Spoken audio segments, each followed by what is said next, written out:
Hello, everybody. I'm Pasha Marlowe, and this is the Let Pleasure Be the Measure podcast. And I'm already laughing. I'm already happy. I'm already done. I'm just done because I've already met Christine Maziarz, and I'm so excited that she's here. You're going to love her. This is going to be a fun conversation, and I'm already lit up. So yeah, the energy is good. I hope you enjoy it, and welcome, Christine. Thanks for having me, Pasha. So nice to meet you. Thank you. Good to meet you too. I've been following and admiring Christine for a while. She's an empty nest coach, and the host of Empty Nest Coaching or Empty Nest Coach podcast. Your Empty Nest Coach podcast. Your Empty Nest Coach podcast. Yes. Excellent podcast. Thoroughly entertaining and soulful, meaningful, funny. It's really a beautiful, authentic blend of heart and soul. I love it. I love it. Thank you, Pasha. Yeah, I'm done. I can go now. No, we're good. We're good.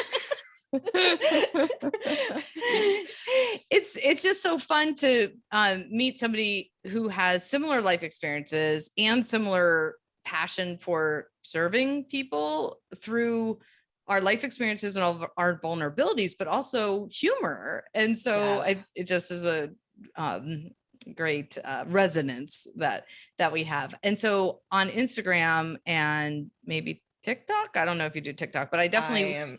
Okay, you do the big link. The TikTok goes to the Instagram and vice versa. And I don't know where I watch you, but I see it in this 1 minute, and my ADHD appreciates that. And then you crack me up and you make me think. And this is my first question. So because I feel like I'm an empty nest mom, because from my first marriage, I have two kids. They're kids, 25 and 23, and I miss them every day. I remember viscerally that them leaving for college. And I'm still parenting from my second marriage now, a 13-year-old. So I'm not really empty nested, but I feel like I relate to all of the empty nest mom issues. Absolutely. With those two. Like, do you come across that a lot? Yeah, actually, my focus is, strangely enough, I think people think it's when your kids have totally left, but my focus is more on getting you before they've all left. So that by the time, when they head off to college or they get their own apartment or they do the military, whatever they do, each step is totally different. It's all these different emotions. And then they come back and they're different and you're different and you're trying to figure out how to make it work again. Yes. So my goal is really to do that whole process from, even your child now, like that age, and moving forward, because it's coming. Yes. And we all think we're going to feel a certain way, and it's different for everyone. And you might feel that way, but more than likely you're not going to feel the way you expect. And it's going to hit you at the weirdest times. And yes, it's totally normal. So I think whether you have 5 kids and your first one's going, you have it with that one. And not only that, it doesn't only impact you, it impacts your partner, it impacts the other children, it impacts the pets, it impacts everybody. It's so true, because when my son and I talk about our emotional traumas and heartaches, like we both refer to the empty nesting. Like he misses his brother and sister and the loss of them, and from at a young age. And it really impacts his just his emotional state often, just like it does mine. Yes. And you're a good mom to notice that. Thank you. Because so often I think everyone just focuses on mom's adjustment to the kids leaving, and even the partner, they may not show it the way mom does, but they're going through it too. So it's important to know that everyone's going through it. Yes, you're right. Everyone in the home has made a shift. And with each child that leaves, there's I just have to move every time it happens, by the way, because I can't stand like passing by the bedroom of the kid who was there. It just makes me too sad. I'm a sap and I'm emotionally sensitive. And so I just move, which that's one way to do it. One way. I have a 5-year plan till my youngest son graduates. And I assume that's pretty typical too, that people have like a countdown, 5 more years, 4 more years, 3 more years. It is so interesting because some are ready to party the second their child leaves and they redo the room. And then others just want it to stay exactly the same way. It's wild. And then everywhere in between. Yeah. And I feel like my greatest joy, or if you were to say you have one day to live, Pasha, what do you want to do? I would say I would want to snuggle in bed with all my 3 kids and just tell them how much I love them and hug on them and have them all under the same roof. And so I put a lot of stake on those 1 or 2, maybe 3 days in the entire year when all of them can be with me under one roof. And they show up and I'm crying and I'm just like watching them breathe and watching them eat. And something like an hour or 2 in, I get this feeling of like, it's not what I expected it to be. It's not as magical as I thought it would be. They're all on their phones with each other. They're not cleaning the dishes. They're not talking to me. They don't even know me. And I go like way down the rabbit hole. And then by the time 1 or 2 or 3 days is later, I kind of want them to go because it's harder when they're there. Does that make sense? Like it totally makes sense. Okay. Like I've noticed that even when kids go to college, and then they come back for winter break and it's 3 weeks. I mean, with the pandemic, it hasn't happened as much right now. But when they come back, some parents really have a routine established. Yes. And they might want to keep the routine, and the child comes back and they think mom's still gonna do their laundry and do everything that mom's like, I haven't had to do that. Right. So and I think it's natural. That's just what happens. It's just, there are so many emotions wrapped up in all of it. Yeah. It's easy to feel guilty about each stage of it. And it's something we just have to let go of. Like we feel the emotions and move on.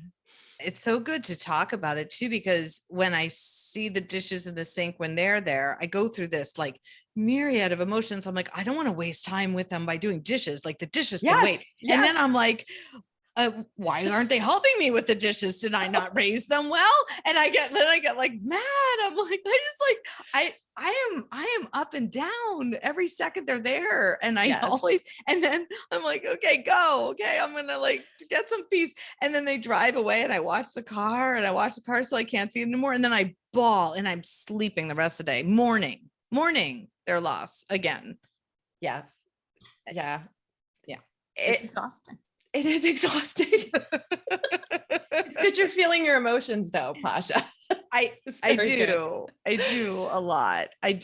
Now for you, your daughter just graduated college. She did. Right? Yes. So you've empty nested and then she returned and then you empty nested. Yes. Yeah. So my story is she went 4 years early to college. So I was not expecting it. And none of the friend group around me was like going through it together. So I didn't want her, she was going out of state. So she was 5 hours away.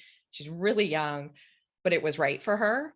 And I just couldn't, even though I was going to miss her, we're kind of buddies, we're really good friends. I didn't want her to feel any of that when she went. So that was where I really started working on, I have to really be okay, because the last thing this girl needs is to worry about me while she's navigating college so young. So that was how the whole thing started. And when I thought about coaching, I had 3 or 4 different ideas. We had homeschooled early for a while. So I thought, no, I could do homeschooling. I could do gifted. But it's the same, like gifted is so different. And I was like, I can focus on this part because it was really what I needed the most. Yeah. So she just graduated. So she's 18. She just graduated from college. What did she study? That was so interesting for her to go do right away. I'm curious. So it wasn't really about that so much as when you're that young and she was at a community college at 12. There's no peers, and they're the people that she'd hang out with were like the moms, because the moms were cool with her, where, the 19, 20-year-olds weren't. So The Mhm. goal was more finding a place where she could find other people like her. So that's why she went, the college she went to was Mary Baldwin University in Virginia. And they Okay. have a dorm that is specifically for girls who skip all or part of high school. So I on didn't know campus, they're treated like anyone else. that. But Wow. when they're in that dorm, they don't have to explain who they are. They all get all the things. So they, a lot of times you go somewhere and they're like, well, are you going to be a doctor? And there's all this pressure Yes. that comes Yes. with, skipping 4 years of school. And she has made the best friends in the world, which is really, not the reason most people will say to send your kid to college, but that's what she needed. Well, I imagine if that was her situation, I would imagine socially it was challenging for her for several years leading up to that decision. Yes. So yeah. So did she go to a public or private middle school, like to jump from, I assume, all over grade? the place. So Okay. yeah, she was homeschooled. She tried public.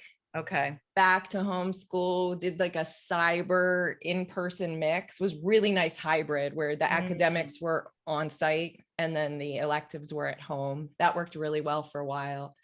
And then it just got to a point where she needed more and I couldn't keep up. I can't learn chemistry and teach, my 80, this brain. I'm like, Hank Green can teach you this. Go to YouTube. You can learn anything from YouTube. Seriously. I know my son was into aerodynamics and engineering and some other things, and my daughter got into math and physics. She ended up studying applied mathematics, and I still don't even know what that is. But I probably by 6th grade, I knew that they were smarter than I was in math. I could edit their English papers like nobody else, but yeah, I could not. Yeah, math. No. Nope. Yeah. I worried about that too. When your kids are really smart and independent and, highly functioning, like, what are they going to need me for? And now their jobs, for my older two, they don't need me financially. They live in different states far away. I'm like, when would they even need to call me if they don't need money and they don't need food?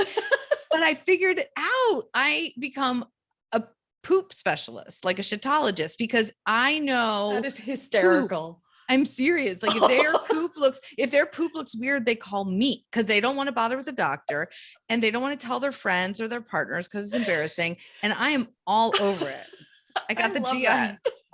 You got to have something, right?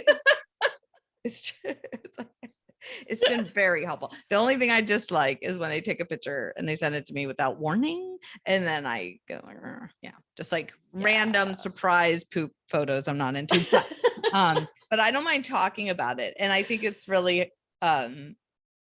it's usually about their health. So it's important too, it's not just light. And then I, determine when they should go to the ER or the doctor. But yeah, I have like a specialty. And I think you had mentioned once different ways to connect to your kids when you feel like there's no connection. And one of the ways was through pets, like family pets, like use your pet, right? Totally use the pets. Totally. Especially if it's a pet they grew up with and you haven't heard from them in a while. I just think it's so nice to just send a picture of like them being cute. And you don't even have to write anything because sometimes as a mom or a parent, you just want to know they're alive. So like just getting the thumbs up or the heart is enough. So you don't need to say like, Mitzi really misses you. No, I mean, you could, but I think that's a little bit much. Yeah. So just sending the picture and then they'll send a heart back and they're alive. Yeah, and hopefully. Okay. Or you can at least see they read it usually, right? That's sometimes all it takes because sometimes it has been days, weeks, maybe longer since I've heard. And then if they call, I just assume it's an emergency. And if I haven't heard from them in a while, my brain allows me to think that something's wrong. And so this is another trick, but through Venmo, you can see whether or not they're like buying snacks or, making purchases, not that they're connected. I don't know. Somehow I see all of my friends' Venmo. I don't know how that works. I see everybody's Venmo, what they're getting. And then I try really hard. If I see like Emily says like, thanks Andrew for sushi. I try really hard not to call her and say, how is the Who's sushi? Because that Andrew? makes me so creepy. Like, why are you stalking me? That's so funny. But I know they're out and I know they're eating. And so Are they they're on alive. socials? Are they on the socials? Or not really. Not my son at all. He will not even text or call. He told me I had to put like meat emojis in front of his text. So I have to go like bacon, hamburger, chicken, and then he'll read it. He's terrible at texting. I don't know where he is at any time. And I usually have to talk through his girlfriend. Thank goodness she, is cooperative. And with my daughter, she's on Instagram. So I'll see a little bit of hers. But yeah, it's hard. You don't know. I don't even know sometimes what country they're in. I'll see it on Instagram. My daughter, like in Spain, I'm like, how did you get to Spain? Like, I just sent you money for a dress or something like that. Like, I'm not in Spain. I don't know, like, how are you affording Spain? I get all. Yes. You didn't know this was going to be a therapy coaching session. It's all good. It's all good. I think it's because we don't often get a chance. Well, you hear it all the time. I often don't get a chance to talk about the empty nesting experience. It's almost like a birth story. Like we all have them. So we're like, yeah. I don't want to hear your birth story, but it's so tied to who we are and our, obviously our everything from trauma to limiting beliefs to our greatest joys. So I feel like it's something we need to all talk about. And of course, you know that because you made a career out of it. Yeah, it's so wild. There's so many, there's so much I could talk about it. And like when you think about the birth, right? Mm-hmm. And I compare it to that. You're preparing for 9 months, right? Mm-hmm. And then they get home and it's nothing like the books. It's nothing like anything else. And I feel like it's the same thing, but we've had 18 years to get used to who they are as humans, right? Yeah. And then they just are not there. And it's like, how are we all okay? It's not an okay I mean, rule. some are like, good, get them out. Yeah, and I but love you that like too. your kid, and I like my kids, right? It's so much fun. I love that. She is now back home, and I get to actually experience prepping for the empty nest again because I know she's not going to stay. So I'm enjoying every second she's home. And I talk about often how in this stage of life, as your child's an emerging adult, to start to think of yourself as their coach versus a parent. So like you're not trying to solve everything. Sometimes we get into mom mode and we want to solve everything. And I'm still guilty. And she'll be like, Mom, don't need you to solve it. But I really try to hold the space for her, let her figure it out. And it gets so much more fun. It's really fun. And will she soon you said you might launch again and leave it? Is I'm her plan? sure at some point, like I don't know when. We get along great right now, and I am going through a separation, and so it's interesting because together she and I are getting along great. She's got her room, I've got mine. We're kind of like roommates, and it's been really nice. It's just it's been good. But had I not spent 3 years getting my mind in the right spot, for this, I would probably be a different mom. Like I would worry more about, did you do your laundry the last month? Did you are you things that they're I don't know, at the end of the day, does it really matter? Most stuff doesn't.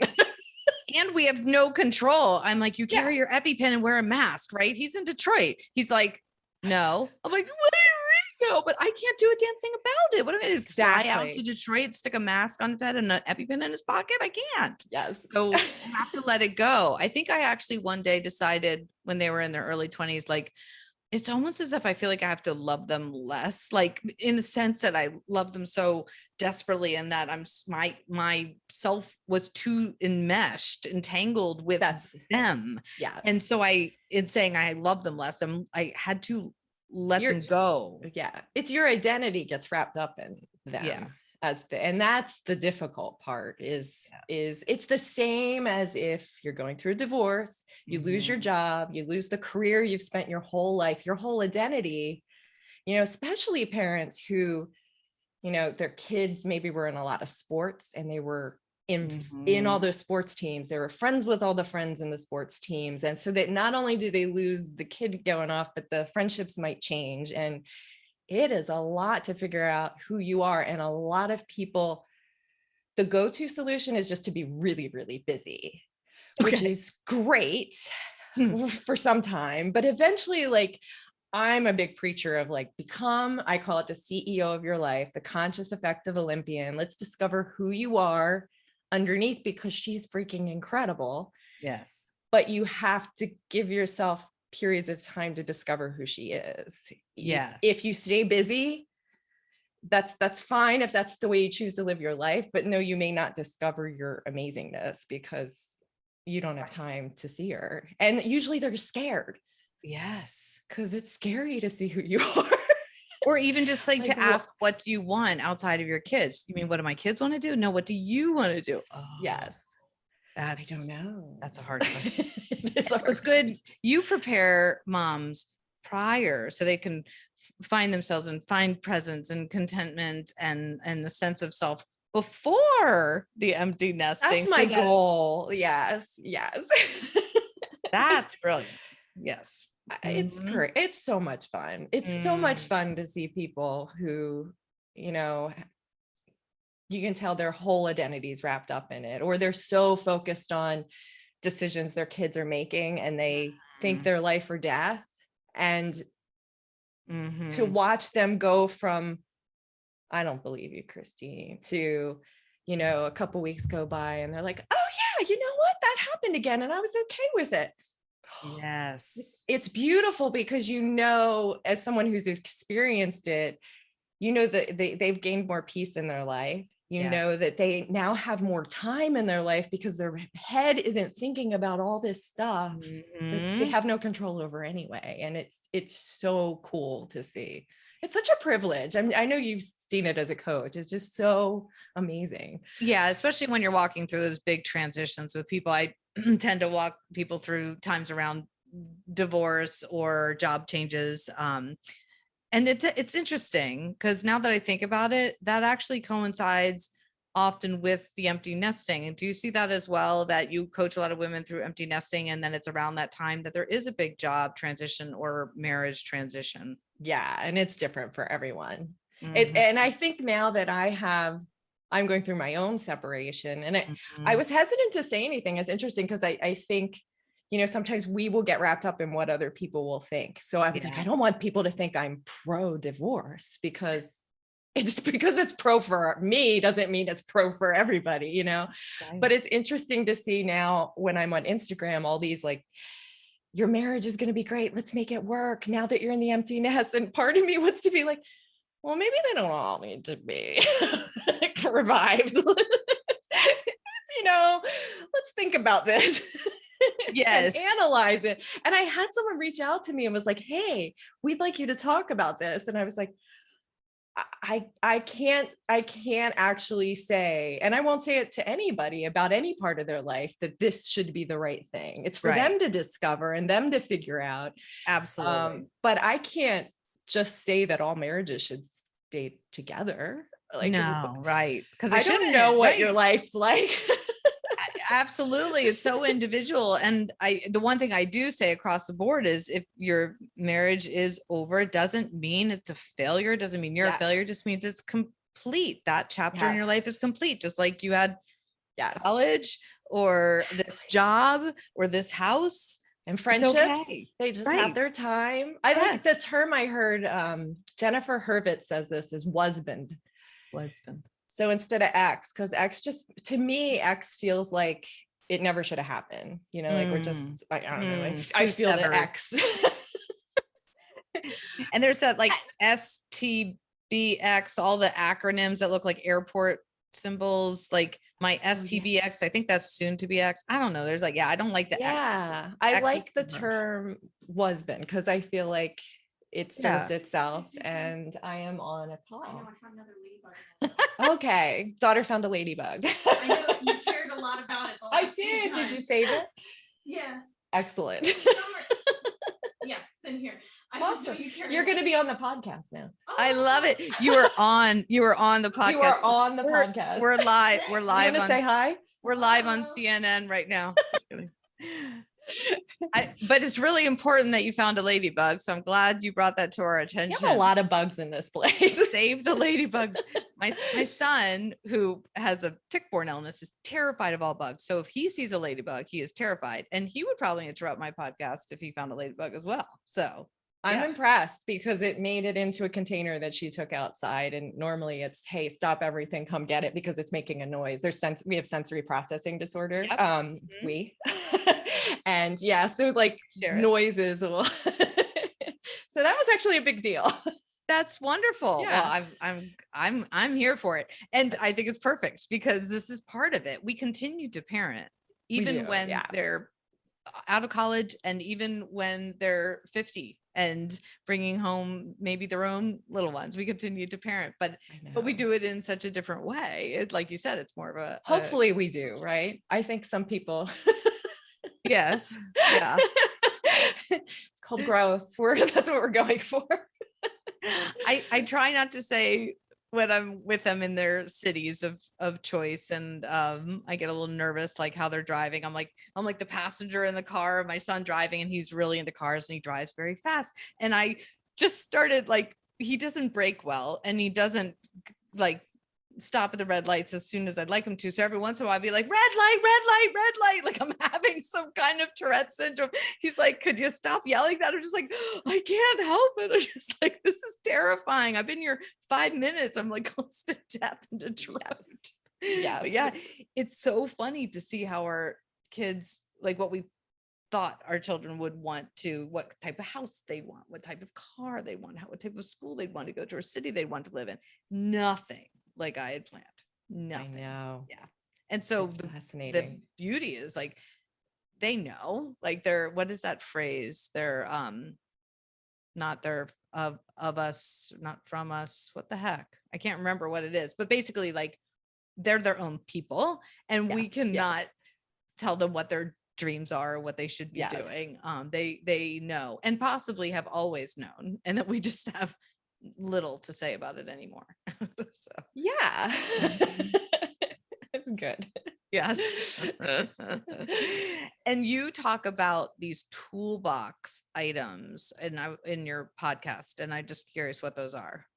Oh, so to me, the toolbox, I love analogies. So the CEO toolbox is what I came up with. And I know people talk about toolboxes in therapy and stuff, but to me, the top of the toolbox, like when you open a toolbox, the top its are those things that, you're having a really bad day and you just need to get through it. Like you don't have time to process through your emotions or anything. So it's things like, I'm just going to watch Netflix for 2 hours. I'm going to call my friend. I'm going to have a glass of wine with friends. I'm going to, whatever it is for you. And you figure out what that is. And then the bottom of the toolbox to me are like the deeper things, but to consciously know that you're choosing to do the Netflix because to get you to a point where you can process through the emotions and do deeper work. So like the deeper work to me is, maybe you have a therapist or a coach, you work on your presence.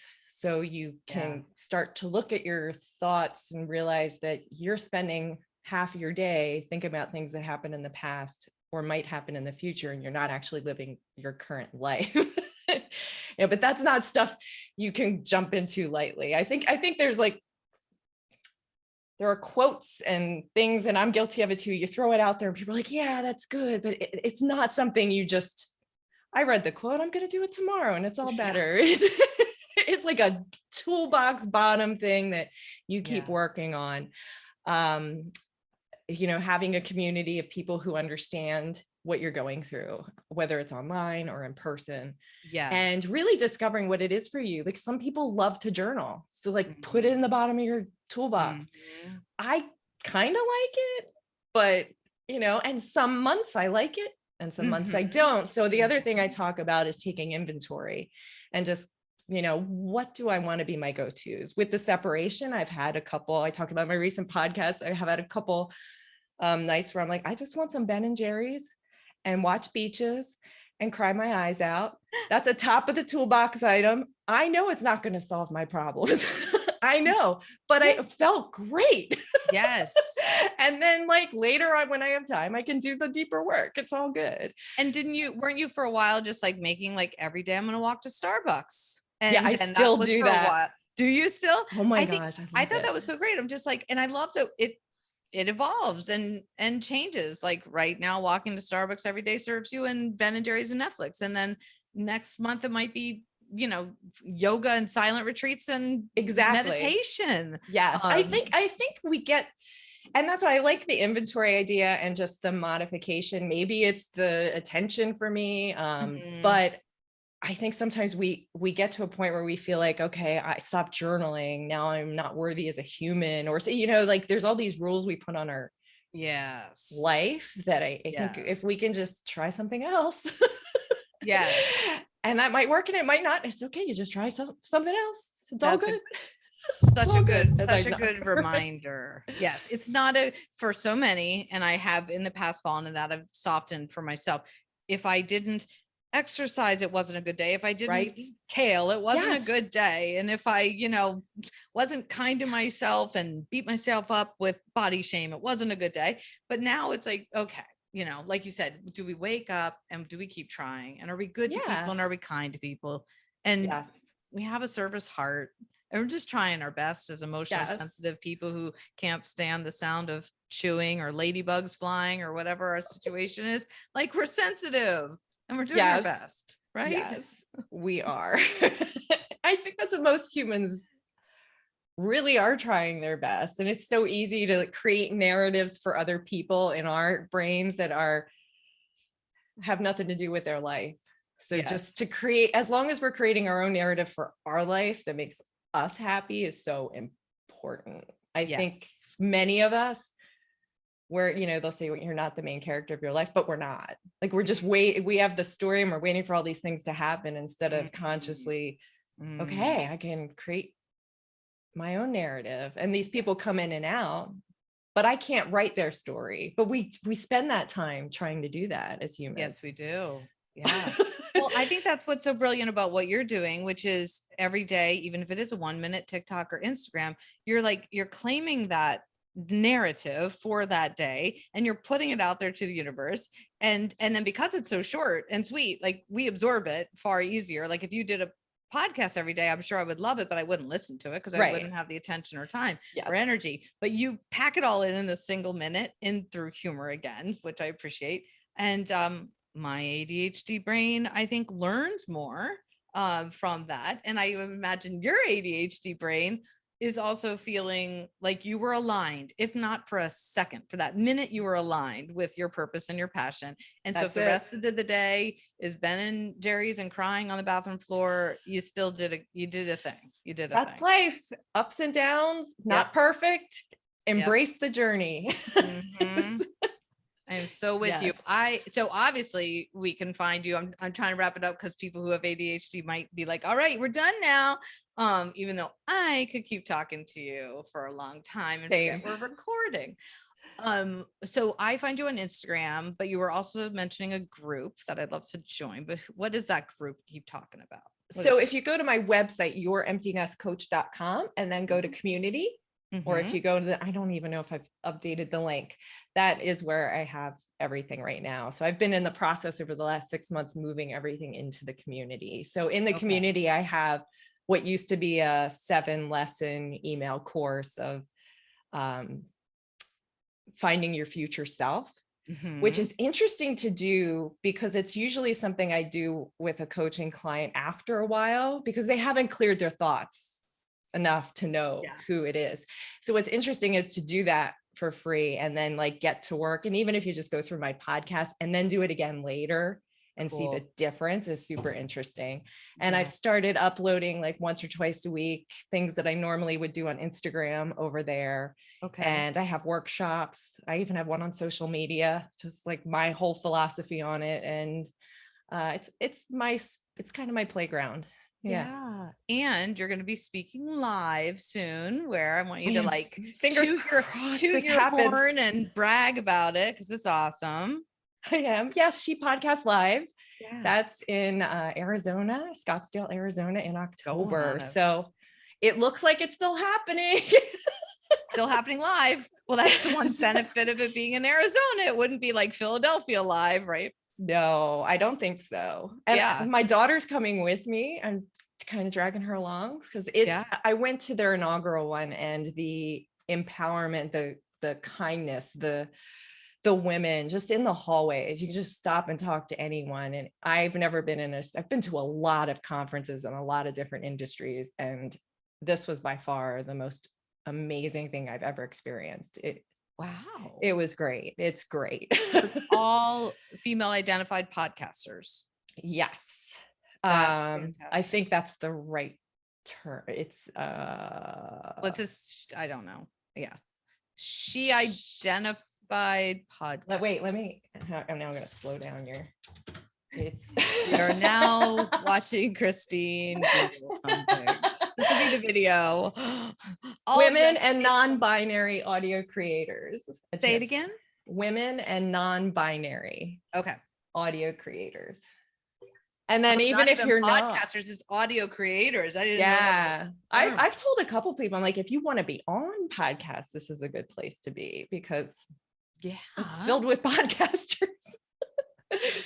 Yeah, that sounds like fun. I don't know if I'm ready to take a flight to Arizona in October, but I sure would like to be. Well, next time. Yes. Do they have an online option for those of us who will not be able to attend? I think they're thinking about it, but I'm not 100% sure. Yeah. Well, I'm excited for you. Thank you. You're going to rock the house, and I'm super excited. Love it. Yes. Oh my goodness. Okay. So I think we did all the things of how to reach you. And of course I'll put them in the show notes. And awesome. Yeah. It's been great. Yes. So much fun. We'll have to do it again, a follow-up, because I feel like there's a million things that we could talk about, because it's such a multifaceted time in our lives. It is midlife finding ourselves. Like that's a big topic. It's right? huge. It's huge. Yes. It's really big. Oh boy. Yeah. Well, thank you so much for coming, Christine. And thanks for having me. This has been a great way to spend my Sunday night. Thank you. Excellent. I know it's night. I think it's bedtime. Oh yeah. It's 8:00. Yeah. So I am already not wearing a bra, nor I'm wearing pajama pants and a shirt with no bra. So y'all don't know that, but yes, in a moment, probably in about 5 minutes, I will be in full out PJs and probably curled up with a Netflix. What's your favorite Netflix show right now? Just out of curiosity. You know what I'm watching right now is Manifest. Oh, with the plane. Yeah, it's very, if you like Once Upon a Time and Lost. So, and it can be a little like cheesy and very much like Once Upon a Time. Like it has that vibe. Yeah. They talk about miracles and stuff. I'm in season 2 and I like season 2 a lot better than 1. Okay. I don't know why. It's jiving with me better. You stuck it out. Yeah. Impressive. I just finished Atypical. How's that? Oh my gosh. Like I just love these characters. It's a boy with autism and the family dynamics, including some empty nesting. It's really good. It's heartwarming, brilliantly written.